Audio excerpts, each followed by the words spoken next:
नमस्ते बच्चों, कैसे हैं आप सब। आज हम कक्षा 11 हिंदी साहित्य की पाठ्य पुस्तक अंतरा से गद्य पाठ उसकी माँ, जिसके लेखक पांडेय बेचन शर्मा उग्र हैं, का अध्ययन करेंगे। थोड़ा सा अंश हम पिछली वीडियो में पढ़ चुके हैं। बात ये हो रही थी कि चाचा जमींदार चाचा जो थे लाल की माँ से बातचीत कर रहे थे, लाल को लेकर के ही, और उसी वक्त लाल का वहाँ आना हुआ और उन दोनों के बीच भी बात होने लगी। तो वो बात थोड़ी बहस के रूप में हो रही थी। तभी उनकी माँ मतलब जानकी बाहर जाने लगी, घर जाने लगी।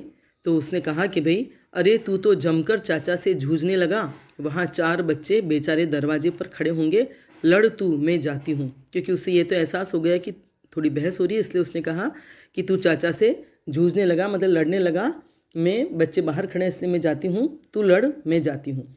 फिर उसने मुझसे कहा, उसने चाचा जमींदार से कहा, समझा दो बाबू, मैं तो आप ही कुछ नहीं समझती, फिर इसे क्या समझाऊंगी।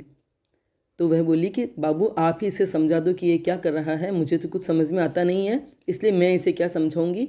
उसने फिर लाल की ओर देखा, चाचा जो कहें मान जा बेटा, यह तेरे भले ही की कहेंगे। फिर उन्होंने अपने पुत्र को समझाया कि भी चाचा जो भी कहेंगे वो तेरे हित की बात कहेंगे, इसलिए तू उनकी बात मान ले, वे तेरे भले की ही बात कहेंगे। वह बेचारी कमर झुकाए उस 60 बरस की वय में भी घूंघट संभाले चली गई। कमर झुकाई मतलब वृद्धावस्था थी, कमर झुकी हुई थी, और 60 बरस की वय मने आयु, 60 बरस की उम्र में भी घूंघट संभाले चली गई। मतलब इतनी उम्र होने के बावजूद भी, ये हमारे समाज की परंपरा है, पुरुषों के सामने सर ढकने की या पर्दा करने की।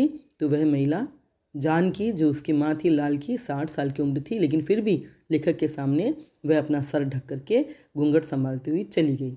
उस दिन उसने मेरी और लाल की बातों की गंभीरता नहीं समझी। उन्हें समझ में नहीं आई कि उनके बेटे और चाचा जी के बीच में क्या बातें हो रही है, कितनी गंभीरता है उन बातों में। ये गंभीरता शायद वो उस दिन नहीं समझ पाई। यह लेखक का कहना है। मेरी कल्पना यह है कि, उत्तेजित स्वर में लाल ने कहा, ऐसे दुष्ट व्यक्तिनाशक राष्ट्र के सर्वनाश में मेरा भी हाथ हो। तो लेखक जमींदार चाचा लाल से पूछ रहे थे कि भाई तुम्हारी क्या कल्पनाएं हैं, तुम्हारे क्या इरादे हैं। कॉलेज में आते आते तुम लोग इतनी ऊंची ऊंची बातें करने लगते हो, ऊंचे ऊंचे इरादे रखने लगते हो। तो लाल उन्हें बता रहा था कि मेरी यह कल्पना है, मेरा ये सपना है या मेरा इरादा है, उत्तेजित होकर के, क्रोधित होकर के, क्योंकि उसके अंदर देशभक्ति का जज्बा था, देशभक्ति की भावना थी। वह देश की परतंत्रता को और शासन व्यवस्था के अत्याचारों को बिल्कुल भी सहन नहीं कर पा रहा था। जबकि जो जमींदार चाचा थे वे राजभक्त थे, उन्हें इस बात से कोई फर्क नहीं पड़ता था कि हमारा देश आज़ाद है या गुलाम देशवासियों के साथ क्या हो रहा है, बस उन्हें अपनी सुख सुविधाओं से मतलब था। तो उत्तेजित स्वर में लाल ने कहा, ऐसे दुष्ट व्यक्तिनाशक राष्ट्र के सर्वनाश में मेरा भी हाथ हो। कि मेरी ये इच्छा है, मेरा ये इरादा है, मेरी ये कल्पना है कि ये जो शासन व्यवस्था जिस ब्रिटेन ने हमें परतंत्र बना रखा है, ऐसे दुष्ट और व्यक्तिनाशक राष्ट्र, ऐसे दुष्ट जिसे मानव मात्र पर या मनुष्यों पर दया नहीं आती और हमारी जनता का नाश करते हैं, जनता को कष्ट देते हैं, ऐसे राष्ट्र के सर्वनाश करने वालों में मेरा भी सहयोग हो। जो भी इस राष्ट्र का, ब्रिटेन का, ब्रिटिश सत्ता का नाश करने के लिए आगे आ रहे हैं या नाश करने के लिए जो कुछ भी कर रहे हैं, मेरी इच्छा है कि मैं भी उनका सहयोगी बनूं, मैं भी इस राष्ट्र को नष्ट करने में मेरा भी कुछ योगदान हो। तो कहने का आशय यही है कि भाई जमींदार चाचा आप जो कर रहे हो वह उन्हें सपोर्ट करने वाला है, उन्हें सहयोग करने वाला है, लेकिन मैं विनाश करने वालों की जमात में या विनाश करने वाले लोगों के साथ हूँ। बात समझ में आ रही है। तुम्हारे हाथ दुर्बल हैं, उनसे जिनसे तुम पंजा लेने जा रहे हो चर्र मर्र हो उठेंगे, नष्ट हो जाएंगे। जमींदार चाचा पर इस बात से कोई फर्क नहीं पड़ा कि वह बच्चा क्या बात कह रहा है, और जो भी वह कह रहा है उसमें उन पर भी आक्षेप लग रहा था, क्योंकि वे उस सत्ता के सहायक थे। लेकिन उन्होंने कहा, तुम्हारे हाथ दुर्बल हैं, तुम्हारे हाथ कमजोर हैं उन लोगों से जिनसे तुम पंजा लेने जा रहे हो, जिनसे तुम मुकाबला करना चाहते हो, उनसे तुम कमजोर हो। इसलिए तुम उनसे अगर पंजा लोगे, सामना करोगे, मुकाबला करोगे, तो चर्र मर्र हो उठेंगे, तुम्हारे हाथ चर्र मर्र हो उठेंगे, नष्ट हो जाएंगे, तुम और तुम्हारा व्यक्तित्व, तुम्हारा अस्तित्व सब नष्ट हो जाएगा, तुम समाप्त कर दिए जाओगे, तुम्हें वे जीवित नहीं छोड़ेंगे। चाचा जी, नष्ट हो जाना तो यहाँ का नियम है, जो संवारा गया है वह बिगड़ेगा ही। हमें दुर्बलता के डर से अपना काम नहीं रोकना चाहिए। कर्म के समय हमारी भुजाएं दुर्बल नहीं, भगवान की सहस्त्र भुजाओं की सखियां हैं। तो वह लाल जो था वह बोला कि चाचा जी, नष्ट हो जाना तो यहाँ का नियम है, कि इस सृष्टि का नियम है कि जो भी यहाँ आएगा, जो भी जन्म लेगा, जो भी यहाँ पैदा होगा वह नष्ट होगा ही। जो यहाँ संवारा गया है, सजाया गया है या जिसे बनाया गया है वह बिगड़ेगा ही। तो हमें दुर्बलता के डर से अपना काम नहीं रोकना चाहिए। हमें इस वजह से कमज़ोर पड़ करके अपना काम नहीं रोकना चाहिए।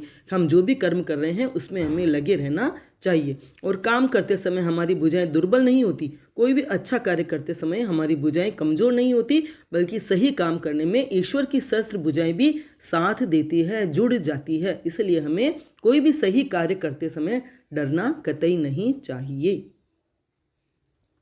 तो तुम क्या करना चाहते हो? जो भी मुझसे हो सकेगा करूँगा। चाचा ने पूछा, तुम क्या करना चाहते हो? भाई, सरकार का नाश करने के लिए या ब्रिटिश सत्ता को नष्ट करने के लिए तुम क्या करना चाहते हो? जो भी मुझसे हो सकेगा करूँगा। तो वह बच्चा बोला कि जो भी मुझसे हो सकेगा करूँगा। षड्यंत्र?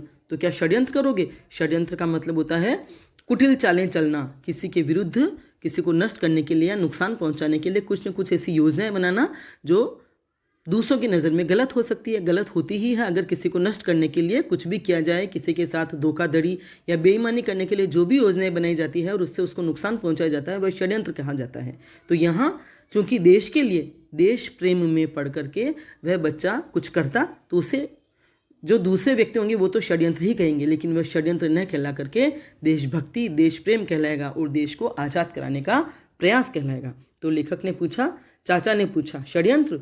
जरूरत पड़ी तो जरूर। तो बच्चा निडर होकर के बोला कि बिल्कुल, अगर जरूरत पड़ी तो षड्यंत्र भी करूंगा। विद्रोह? हाँ अवश्य, विद्रोह माने विरोध करना। हत्या? हाँ हाँ हाँ, हत्या। अगर किसी अधिकारी की हत्या करनी पड़ेगी तो क्या वो भी करोगे? कि हाँ बिल्कुल करूंगा। बच्चे ने बिल्कुल साहस से और निडरता से कहा हाँ हाँ हाँ। इसके जवाब से ही लगता है कि वह कितना साहसी और कितना हिम्मत वाला था, कितना तेजस्वी, और उसकी भाषा शैली में कितना ओज है, कितना आत्मविश्वास है। बेटा, तुम्हारा माथा न जाने कौन सी किताब पढ़ते पढ़ते बिगड़ रहा है, सावधान। तो चाचा ने कहा कि तुम पता नहीं कौन सी पुस्तकें पढ़ रहे हो, कौन सी किताबें पढ़ रहे हो, जिससे तुम्हारा दिमाग खराब हो रहा है, इसलिए सावधान हो जाओ। ऐसे विचारों को अपने मन में मत आने दो। मेरी धर्म पत्नी और लाल की माँ एक दिन बैठी हुई बातें कर रही थी कि मैं पहुँच गया। कुछ पूछने के लिए कई दिनों से मैं उसकी तलाश में था। उसके बाद एक दिन चाचा जी की पत्नी, मतलब जमींदार जी थे जिनको वह चाचा कहता था, लाल, उनकी धर्म पत्नी और लाल की माँ बैठी हुई बात कर रही थी कि अचानक जमींदार साहब पहुंच गए और कुछ पूछने के लिए वे कई दिनों से इस मौके की तलाश में थे कि वे जान के मिले और मैं उनसे कुछ बात करूं, लाल के बारे में कुछ पूछूं। तो उन्होंने कहा, क्यों लाल की माँ, लाल के साथ किसके लड़के आते हैं तुम्हारे घर में? तो उन्होंने कहा कि भी लाल की माँ, लाल के साथ और कौन लड़के आते हैं, किन किन के लड़के तुम्हारे घर में आते हैं? तो लाल की माँ बोली, मैं क्या जानूँ बाबू, उसने सरलता से कहा, मगर वे सभी मेरे लाल ही की तरह मुझे प्यारे दिखते हैं, सब लापरवाह। वे इतना हंसते, गाते और हो हल्ला मचाते हैं कि मैं मुग्ध हो जाती हूँ। तो वह बोली कि मैं क्या जानूँ कि वह किन किन के लड़के हैं या कौन कौन है। उसने बहुत ही सरलता से कहा, क्योंकि उन्हें वास्तव में इस बारे में कोई जानकारी नहीं थी, बस वो उसका बेटा है और बेटे के दोस्त हैं। तो मगर वे सभी मेरे लाल ही की तरह मुझे प्यारे दिखते हैं, लेकिन वे मुझे मेरे बच्चे की ही तरह, मेरे लाल की ही तरह मुझे बहुत प्रिय हैं और बेटे जैसे ही लगते हैं। सब लापरवाह हैं, वे इतना हंसते, गाते और हो हल्ला मचाते हैं कि मैं मुग्ध हो जाती हूँ। लापरवाही ये उम्र ही होती है, मस्ती की, बेपरवाही की, कोई चिंता न फिक्र, चिंता फिक्र होती है तो भी उनमें इतना आत्मविश्वास होता है कि हम हमारी समस्या का समाधान कर लेंगे, हम हमारी हर चिंता दूर कर देंगे। फिर वे तो देश प्रेमी थे, देशभक्त थे, क्रांतिकारी थे, तो वे इतना हंसते, गाते और हो हल्ला मचाते थे कि वह मुग्ध हो जाती थी। जान की जो थी, उनकी हरकतों पर, उनकी बातों पर उनका मन मुग्ध हो जाता था, मोहित हो जाता था, भाव विभोर हो जाता था और उनके मन में उन बच्चों के लिए प्यार उमड़ता था। तो यह बात वे लेखक से, जमींदार चाचा से कह रही है। बार बार मेरे मुंह से लेखक निकल रहा है क्योंकि वह आत्मकथन के रूप में है। पात्र ने जमींदार की भूमिका में अपनी जो भूमिका रखी है, इसलिए मेरे मुंह से बार बार निकल रहा है, लेकिन वो जमींदार चाचा है। मैंने एक ठंडी सांस ली। जमींदार चाचा ने ठंडी सांस ली, मैंने मतलब उन्हें दुख हुआ उनकी बातें सुन करके, क्योंकि वे समझ रहे थे कि लाल क्या कर रहा है और किन मित्रों के साथ मिलकर के, लेकिन माँ कुछ समझ नहीं पा रही। ठीक कहती हो, वे बातें कैसी करती है, कुछ समझ पाती हो? तो उन्होंने पूछा कि भी वो ठीक है, वो मस्ती करते हैं, हंसते हैं, लापरवाह हैं और अच्छी अच्छी बातें करते हैं जिनसे तुम्हारा मन मुग्ध हो जाता है, तुम खुश हो जाती हो, लेकिन क्या तुम समझ पाती हो कि वे किस तरह की बातें करते हैं? बाबू वे लाल की बैठक में बैठते हैं। कभी कभी जब मैं उन्हें कुछ खिलाने पिलाने जाती हूँ तब वे बड़े प्रेम से मुझे माँ कहते हैं। मेरी छाती फूल उठती है, मानो वे मेरे ही बच्चे हैं। तो वे कहती हैं कि बाबू वे लाल की बैठक में बैठते हैं और जब मैं उन्हें कुछ खिलाने पिलाने के लिए ले जाती हूँ, बेटे के दोस्त आए हुए हैं तो स्वाभाविक है कि माताएं बच्चों को कुछ नाश्ता कराती ही है, जलपान कराती ही है। तो जब भी मैं उन्हें खिलाने पिलाने जाती हूँ तो वे बड़े ही प्यार से मुझे माँ कहते हैं। मेरा बेटा तो मुझे माँ कहता ही है, लेकिन बेटे के दोस्त भी मुझे माँ कहते हैं और मेरी छाती फूल उठती है, मतलब मैं बहुत गदगद हो जाती हूँ, बहुत खुश हो जाती हूँ उनसे माँ संबोधन सुनकर, मानो वे मेरे ही बच्चे हैं। उनके माँ कहने से उन्हें यही लगता है कि जैसे वे भी उनके बच्चे हैं। मैंने फिर सांस ली। एक लड़का उनमें बहुत ही हंसोड़ है, खूब तगड़ा और बली दिखता है। माँ आगे बता रही थी उनके दोस्तों के बारे में। तो एक दोस्त जो था वह बहुत ही हंसोड़ था, तो उसके बारे में कह रही थी कि एक लड़का जो बहुत ही हंसोड़ है, खूब तगड़ा भी और बली भी दिखता है, मतलब खूब तगड़ा है, अच्छा हष्ट पुष्ट तंदुरुस्त है और बलवान दिखता है। लाल कहता था वह डंडा लड़ने में, दौड़ने में, घूंसेबाजी में, खाने में, छेड़खानी करने और हो हा कर हंसने में समूचे कॉलेज में फर्स्ट है। और कि लाल उसके बारे में बताता था कि वह डंडा लड़ने में, मतलब वो जो लड़ाई करते हैं ना बच्चे बांस से, लकड़ी से, तो लाठी लड़ाने में, दौड़ने में, घूंसेबाजी में, मतलब पहलवानी करने में, और खाने में, खाना खाने में भी, छेड़खानी करने में भी, और हंसने में भी कॉलेज में फर्स्ट है, मतलब वो सबसे नंबर 1 है। लाठीबाजी करने में, घूंसेबाजी करने में, दौड़ भाग करने में, खाने पीने में भी, छेड़खानी करने में भी, और हंसने में भी, हंसने हंसाने में भी वह पूरे कॉलेज में नंबर 1 है। उसी लड़के ने एक दिन जब मैं उन्हें हलवा परोस रही थी, मेरे मुंह की ओर देखकर कहा, माँ तू तो ठीक भारत माता सी लगती है। तो उसी पहलवान जैसे बच्चे ने मुझे देखकर, जब मैं एक बार उन्हें हलवा परोस रही थी नाश्ता कराने के लिए, तो मेरी ओर देख करके बोला कि माँ तू तो बिल्कुल भारत माता जैसी लगती है। तू बूढ़ी वह बूढ़ी, तू भी बूढ़ी है तो वह भी बूढ़ी है। भारत माँ भी बहुत प्राचीन है, हमारी भारत माता जो है बहुत प्राचीन है, इसलिए वह भी बूढ़ी है। या यूं भी कह सकते हैं कि अंग्रेजी शासन के अत्याचारों से दुखी होकर वह बूढ़ी दिखने लग गई है। तो तू बूढ़ी और मेरी भारत माँ भी बूढ़ी। उसका उजला हिमालय है तेरे केश, और जो तेरे केश हैं जैसे उसका जो उजला हिमालय है भारत माँ के सिर पर, भारत माँ के शीश पर जो हिमालय पर्वत है वह उजला उजला होता है, क्योंकि उस पर बर्फ जमी रहती है। तो जो उसका उजला हिमालय है वह तेरे केश, जैसे तेरे केश ही वो उजला हिमालय, मतलब उसको भी वो भारत माँ के रूप में देख रहे हैं और उसी तरह से उनका चित्रण कर रहा है वो बेटा, कि भाई तू बूढ़ी है, वो भी बूढ़ी है, मेरी भारत माँ भी बूढ़ी है और तुम भी बूढ़ी हो, इसलिए तुम भारत माँ के जैसी ही हो। और भारत माँ का माथा जो हिमालय है वैसा ही तुम्हारा माथा है, जिसमें सफ़ेद सफ़ेद केश है। हाँ, नक्शे से साबित करता हूँ। फिर वह कह रहा है कि मैं नक्शे से साबित करता हूँ, मतलब जिस तरह से नक्शा होता है भारत माँ का, और किस तरह से भारत माँ के अंग प्रत्यंग है नक्शे में बने हुए हैं, भारत माँ की सारी दिशाएं और सब कुछ बना हुआ है, वैसा ही वो उन माँ को बताना चाह रहा था। तू भारत माता है, सिर तेरा हिमालय, जो तेरा सिर है वो भारत माँ का हिमालय है, या भारत माँ का जो हिमालय है वही तेरे सिर के रूप में है। माथे की दोनों बड़ी गहरी रेखाएं गंगा और यमुना, और तेरी माथे पे जो ये 2 गहरी रेखाएं हैं, वृद्धावस्था में माथे पे सलवट आ जाती है, रेखाएं पड़ जाती है, तो उन रेखाओं को वो गंगा और यमुना बता रहे हैं, मतलब गंगा और यमुना की उपमा दे रहे हैं, या गंगा यमुना से उनकी रेखाओं की तुलना कर रहा है वह बेटा। यह नाक विंध्याचल है, और जो तुम्हारी नाक है वह जैसे भारत माँ का विंध्याचल पर्वत है, और तुम्हारी ठोड़ी भारत माँ की कन्याकुमारी है, और छोटी बड़ी झुर्रियाँ और रेखाएं जो हैं वे भिन्न भिन्न पहाड़ और नदियाँ हैं। तो इस प्रकार उस बेटे ने, उस लड़के ने, लाल के दोस्त ने उस जानकी में अपने भारत माँ की ही छवि देखी, और भारत माँ में जानकी की छवि देख रहा है, दोनों की समानता बता रहा है, दोनों की तुलना कर रहा है। तो यहाँ पर लेखक की अलंकारिक भाषा है, बहुत ही सुंदर ढंग से उन्होंने जानकी का चित्रण किया है, और उन देशभक्त बच्चों के मन में अपने देश के प्रति जो भावना थी उसको उन्होंने बहुत ही सुंदरता से व्यक्त किया है। यहाँ अलंकारिक शैली में बहुत ही सुंदर चित्रण हुआ है, अलंकृत भाषा कहेंगे यहाँ।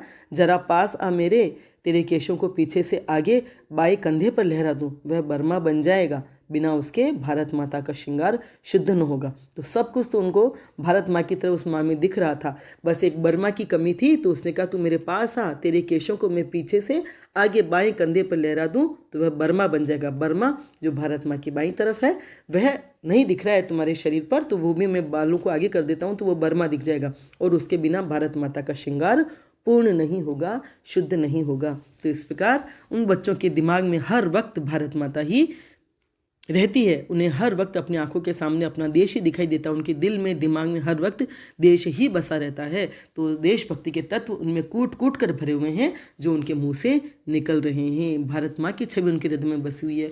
आप कल्पना कीजिए कि वे भारत माँ को कितना प्यार करते हैं कि उन्हें उन माँ में भी भारत माँ नजर आ रही है।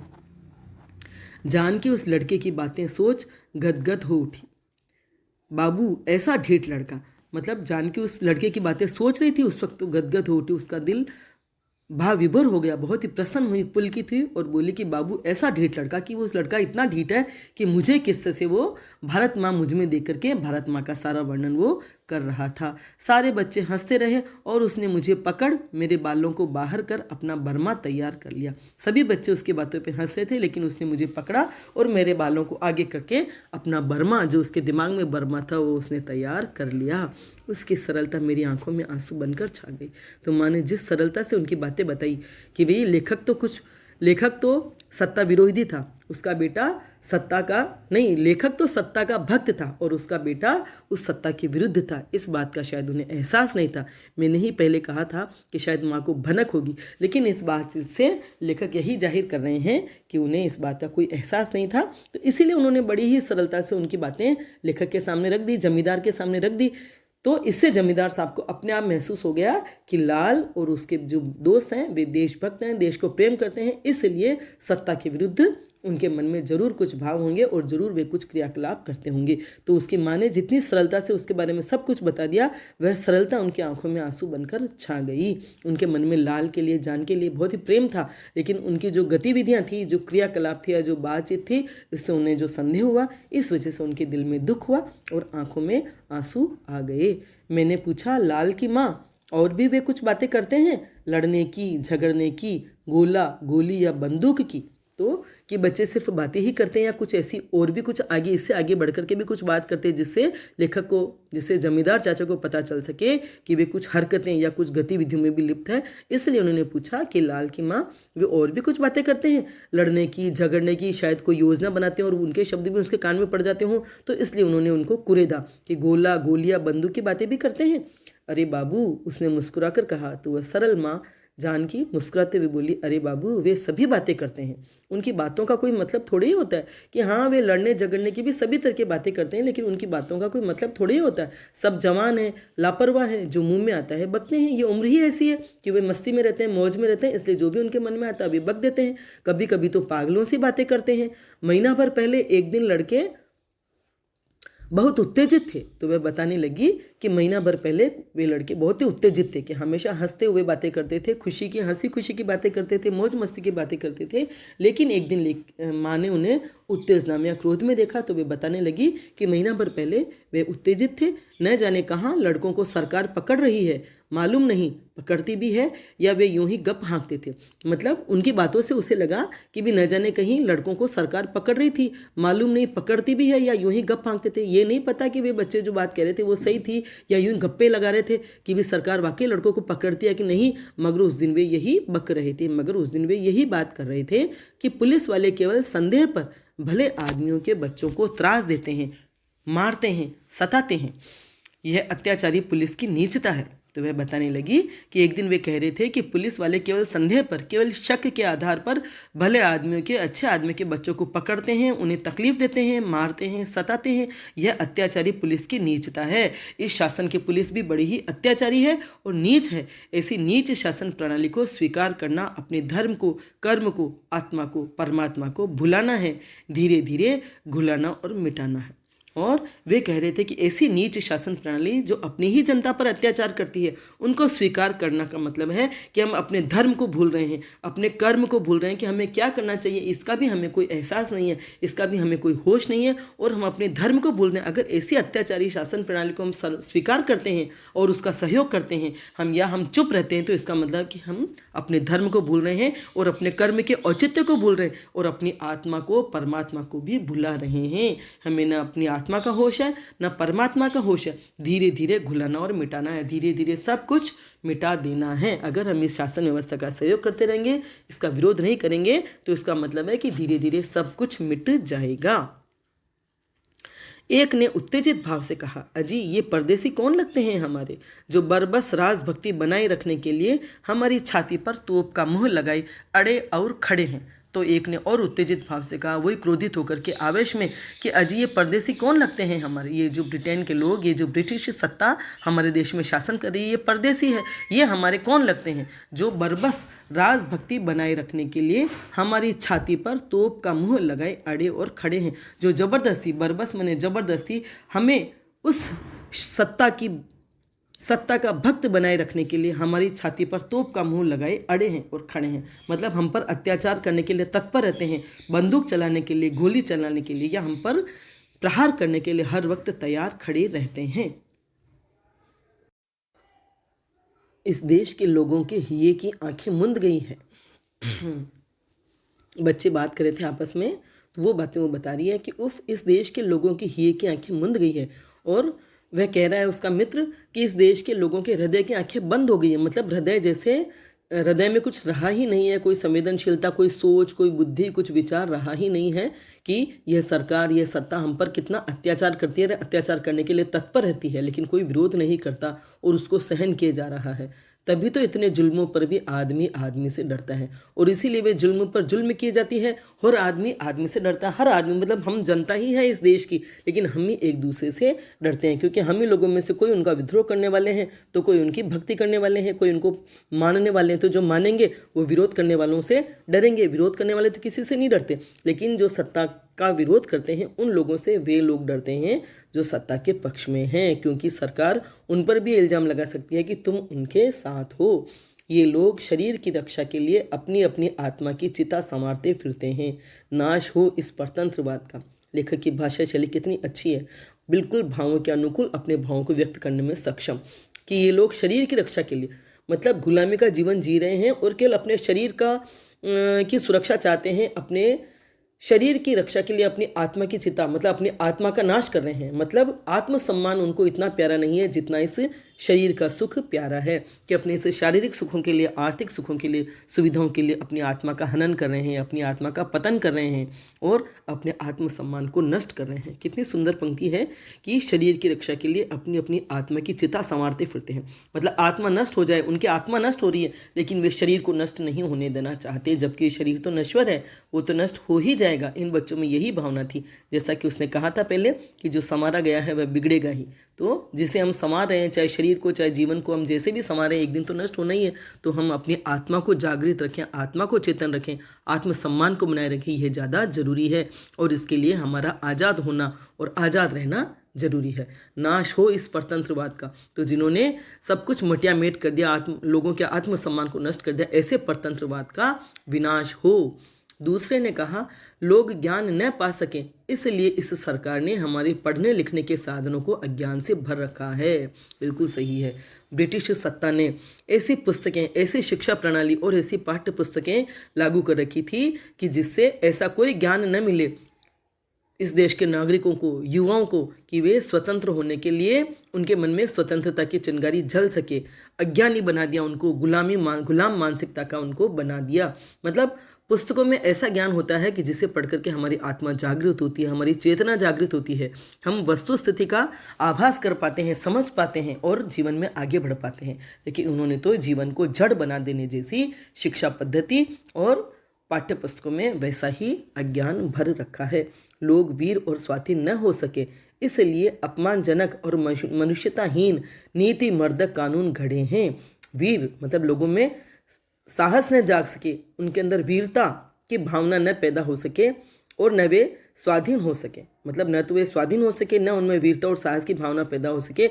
इसलिए उन्होंने अपमानजनक और मनुष्यताहीन, अपमान करने वाले, अपमान उत्पन्न करने वाले और मनुष्यता से रहित, मानवता से रहित नीतियों को नष्ट करने वाले कानून गढ़ रखे हैं। गरीबों को चूस कर सेना के नाम पर पले हुए पशुओं को शराब से, कबाब से मोटा ताजा रखती है यह सरकार। और यह सरकार गरीबों का खून चूस कर, उनका पैसा छीन कर सेना के नाम पर पले हुए पशुओं को, सेना के नाम पर उसने पशु पाल रखे हैं और जिनको शराब से और कबाब से मोटा ताजा रखती है, ताकि समय आने पर उनके आदेशों का पालन इस जनता से करवा सके। और अगर जनता पालन न करे तो उन पर अत्याचार करे और इन अत्याचारों से डर करके हर व्यक्ति हर व्यक्ति में इतना हिम्मत, इतना साहस नहीं होता कि वह अत्याचारों को झेल जाए और जो वह सोचता है या समझता है उस पर कायम रह सके। तो धीरे धीरे जोंक की तरह यह हमारे धर्म, प्राण और धन चूसती चली जा रही है यह शासन प्रणाली। तो धीरे धीरे जोंक की तरह हमारे धर्म, हमारे प्राण और हमारा धन सब कुछ चूसती चली जा रही है यह शासन प्रणाली, है ना। इतनी अत्याचारी है और नीति का विनाश करने वाली है, जनता पर अत्याचार करने वाली है। और जब हमारा आत्मसम्मान नष्ट हो जाता है तो उसके बाद बचता ही क्या है, न धर्म बचता है, न नैतिकता बचती है। ऐसे ही अंट संट ये बातूनी बका करते हैं बाबू। अभी जब भी 4 छोकरे जुटे तभी यही चर्चा। लाल के साथियों का मिजाज भी उसी सा अल्लड़ बिल्लड़ मुझे मालूम पड़ता है। ये लड़के ज्यों ज्यों पढ़ते जा रहे हैं त्यों त्यों बकबक में बढ़ते जा रहे हैं। तो माँ बोली कि इस तरह से ये अंट संट बातूनी बातें ही करते हैं, मतलब ये जो बातूनी है लड़के बस इस तरह की अनाप शनाप बातें ही बका करते हैं। जब भी 4 छोकरे जुटे, जब भी ये 4 लड़के जुट जाते हैं तभी ऐसी ही चर्चा, ऐसी ही बातें करते हैं। लाल के साथियों का मिजाज भी उसी सा अल्लड़ बिल्लड़ मुझे मालूम पड़ता है। अल्लड़ मने वही मस्त मोला, न कोई चिंता न कोई फिक्र, बस उन्हें तो अपनी जान पर खेल जाना है और जो उसे चाहिए, जो उनको चाहिए उसे पा लेना है। तो जैसा मेरा बेटा है उसके दोस्तों का मिजाज भी, मिजाज मने उनका स्वभाव भी, उनकी सोच भी उनके जैसा ही है, उसके जैसा ही है, मतलब लाल के जैसा ही अल्लड़ मालूम पड़ता है। ये लड़के ज्यों ज्यों पढ़ते जा रहे हैं, जैसे जैसे ये बड़े होते जा रहे हैं और जैसे जैसे ये पढ़ लिख जा रहे हैं वो ज़्यादा ज़्यादा बकबक करते जा रहे हैं, क्योंकि पढ़ लिख करके वे कुछ समझदार हो रहे हैं। यह बुरा है लाल की माँ। मैंने गहरी सांस ली तो मैंने कहा यह बुरा है, मतलब यह गलत है, क्योंकि वह समझ रहा था कि ये बच्चे ऐसी बातें करते हैं तो ये ज़रूर कुछ न कुछ ऐसा कार्य करेंगे कि इनकी जान पर बन आएगी, या ये सरकार इनका कुछ न कुछ नुकसान कर सकती है, या और भी कोई बड़ी बात हो सकती है। जमींदारी के कुछ जरूरी काम से 4-5 दिनों के लिए बाहर गया था। लौटने पर बंगले में घुसने के पूर्व लाल के दरवाजे पर नज़र पड़ी तो वहाँ एक भयानक सन्नाटा सा नज़र आया, जैसे घर उदास हो, रोता हो। तो जमींदार चाचा जो थे वो जमींदारी के कुछ काम से 4-5 दिनों के लिए बाहर गए थे, और जब वे लौटे तो बंगले के सामने तो लाल का घर था। तो लाल के दरवाजे पर जैसे ही नज़र पड़ी तो वहाँ एक भयानक सन्नाटा सा नजर आया, मतलब एकदम खामोशी थी, कोई रौनक या कोई चहल पहल नहीं थी, जैसे घर उदास हो या रोता हो। और ये सही भी है, जैसा भी वातावरण होता है हमारे अंदर ये जो इंट्यूशंस होते हैं या छठी जो इंद्रिया होती है ना, उससे एहसास हो जाता है कि क्या है। कईयों को ये एहसास हो जाता है, जैसे ही कहीं कदम रखते हैं उनको पता चल जाता है कि यहाँ का वातावरण कैसा है। तो ऐसे ही उन जमींदार चाचा को ऐसा लगा कि जैसे घर उदास हो और रोता हो। भीतर आने पर मेरी धर्म पत्नी मेरे सामने उदास मुख खड़ी हो गई। तुमने सुना? और जैसे मैं भीतर मैंने अंदर आया, उनकी पत्नी उनके सामने उदासी भरा मुख लेकर के खड़ी हो गई और बोली, तुमने सुना? नहीं तो कौन सी बात? तो जमींदार साहब बोले कि नहीं, कौन सी बात? लाल की माँ पर भयानक विपत्ति टूट पड़ी है। भयानक विपत्ति माने आफत, संकट। मैं कुछ कुछ समझ गया, फिर भी विस्तृत विवरण जानने को उत्सुक हो उठा। क्या हुआ, जरा साफ साफ बताओ। तो जमींदार चाचा समझ गए कि क्या हो सकता है, ये क्या कहने चाह रही है, उनकी पत्नी क्या कहना चाह रही है, लेकिन फिर भी विस्तृत विवरण मतलब सारी बात को विस्तार से जानने के लिए उनके मन में जिज्ञासा हुई, उत्सुक हुए वो, और उन्होंने कहा कि भाई साफ साफ बताओ। वही हुआ जिसका तुम्हें भय था। भय मने डर। कल पुलिस की एक पलटन ने लाल का घर घेर लिया था। 12 घंटे तक तलाशी हुई। लाल, उसके 12-15 साथी सभी पकड़ लिए गए हैं। सबके घरों से भयानक भयानक चीज़ें निकली है। तो पत्नी बोली कि वही हुआ जिसका तुम्हें डर था। कल पुलिस की एक पलटन आई, उसने लाल के घर को घेर लिया था, मतलब लाल के घर को चारों तरफ से घेर लिया। चारों तरफ पुलिस फैल गई और 12 घंटे तक पूरे दिन तलाशी हुई। लाल और उसके 12 से 15 साथी जो थे वो सब पकड़ लिए गए हैं और सबके घरों से भयानक भयानक चीज़ें निकली है, मतलब डरावनी चीज़ें निकली है, जो नहीं निकलनी चाहिए थी ऐसी चीज़ें निकली है। लाल के यहाँ, उसके यहाँ भी 2 पिस्तौल, बहुत से कारतूस और पत्र पाए गए हैं। सुना है उन पर हत्या, षड्यंत्र, सरकारी राज्य उलटने की चेष्टा आदि अपराध लगाए गए हैं। तो उसने कहा कि लाल के घर से भी 2 पिस्तौल और बहुत से कारतूस और कुछ पत्र, मतलब कुछ चिट्ठियां पाई गई है, और ये सुना है कि उन पर हत्या, षड्यंत्र और सरकारी राज्य उलटने की चेष्टा आदि अपराध लगाए गए हैं। सही है, वो लगाएंगे ही। अपराधी भले उन्होंने अपराध किया हो या न किया हो, ऐसे सब षड्यंत्र या हत्या, लेकिन चूंकि सरकार उनकी है और उनकी चापलूसी करने वाले, उनके चाटुकार, ऐसे लोग जो हमारे देश के ही हैं, हमारे ही भारतवासी थे, वो भी हैं, तो वो उनका साथ देंगे। इसलिए जो भी वो चाहेंगे वो व्यवहार उनके साथ वो कर सकते हैं, जो चाहे वो आरोप उन पर लगा सकते हैं। तो इसलिए उन पर हत्या, षड्यंत्र और सरकारी राज्य उलटने की चेष्टा, सही है कि भाई ये सरकारी राज्य उलटने की चेष्टा, कोशिश करने के अपराध लगाए गए हैं। मैंने ठंडी सांस ली। मैं तो महीनों से चिल्ला रहा था कि वह लौंडा धोखा देगा। अब यह बूढ़ी बेचारी मरी, वह कहाँ है? तलाशी के बाद तुम्हारे पास आई थी। तो जमींदार चाचा ने ठंडी सांस ली। उन्हें दुख भी हुआ, लेकिन वे कर क्या सकते थे? उन्होंने समझाया था, मैं तो महीनों से चिल्ला रहा था कि यह लौंडा माने यह लड़का धोखा देगा, कि इस लड़के की हरकतें जो हैं वे जीवन को धोखा देगी। अब यह बूढ़ी बेचारी मरी, अब ये उसकी बूढ़ी माँ जो है वो बेचारी मरी, वह कहाँ है? वह तो जेल चला गया, और अब इधर इसकी माँ का क्या होगा? तो उन्होंने पूछा कि तलाशी के बाद वह तुम्हारे पास आई थी? जानकी मेरे पास कहाँ आई? बुलवाने पर भी कल नकार गई। नौकर से कहलवाया, पराठे बना रही हूँ, हलवा तरकारी अभी बनाना है, नहीं तो वे बिल्हड़ बच्चे हवालात में मुरझा न जाएंगे। झील वाले और उत्साही बच्चों की दुश्मन यह सरकार उन्हें भूखों मार डालेगी, मगर मेरे जीते जी यह नहीं होने का। तो उसने कहा कि मैंने बुलवाया, लेकिन वह बुलवाने पर भी नकार गई। मैंने उसने मना कर दिया। नौकर से कहलाया कि मैं पराठे बना रही हूँ, हलवा और तरकारी मैंने सब्जी अभी बनानी है, नहीं तो बिल्हड़ बच्चे, वो अल्लड़ बच्चे, नादान बच्चे, नटखट बच्चे हवालात में मुरझाने जाएंगे, मतलब भूखे प्यासे रहेंगे तो मुरझा जाएंगे। जेल वाले और उत्साही बच्चों की दुश्मन यह सरकार, कि जो जेल वाले हैं वे और ये सरकार जो इन बच्चों की दुश्मन है, उन्हें भूखों मार डालेगी। लेकिन मेरे जीते जी ये नहीं होने का कि मेरे जीते जी वे भूखे मरे, इसलिए खाना तो बनाकर मैं ले ही जाऊंगी। वह पागल है, भोगेगी। मैं दुख से टूटकर चारपाई पर गिर पड़ा। मुझे लाल के कर्मों पर घोर खेद हुआ। आखिर जमींदार चाचा भले ही सत्ता भक्त थे, राजभक्त थे, लेकिन उनसे उनका बड़ा ही लगाव था। वर्षों तक उनके पिता ने उनके यहाँ नौकरी की थी, तो पूरे परिवार से उनका लगाव था, जुड़ाव था। इसलिए वे बड़े दुखी होकर के चारपाई पर मने पलंग पर, स्तर पर गिर पड़े, और उन्हें लाल के कर्मों पर घोर खेद हुआ, घोर दुख हुआ, गहरा दुख हुआ कि लाल ये क्या कर रहा है, या ये क्या कर बैठा।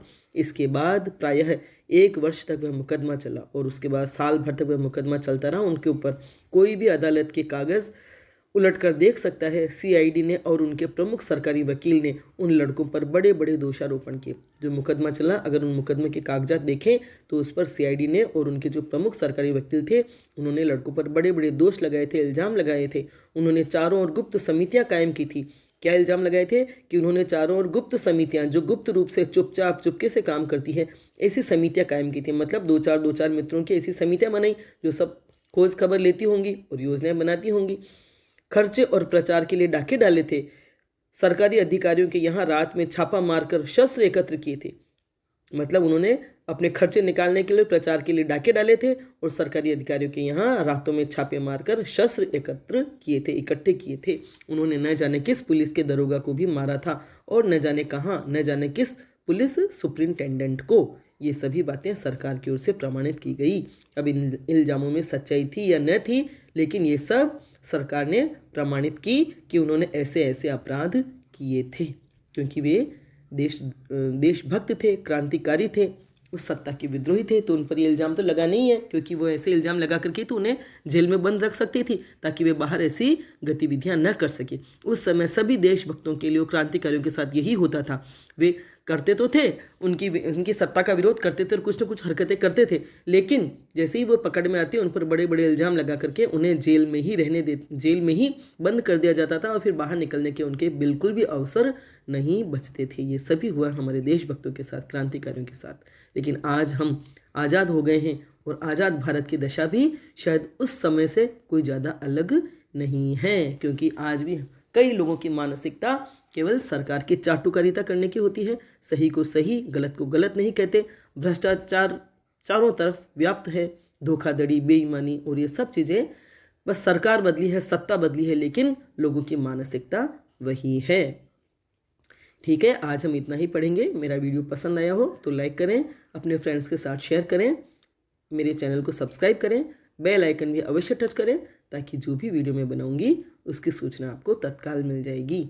बाकी अंश जो है उसे अगली बार पढ़ेंगे। धन्यवाद।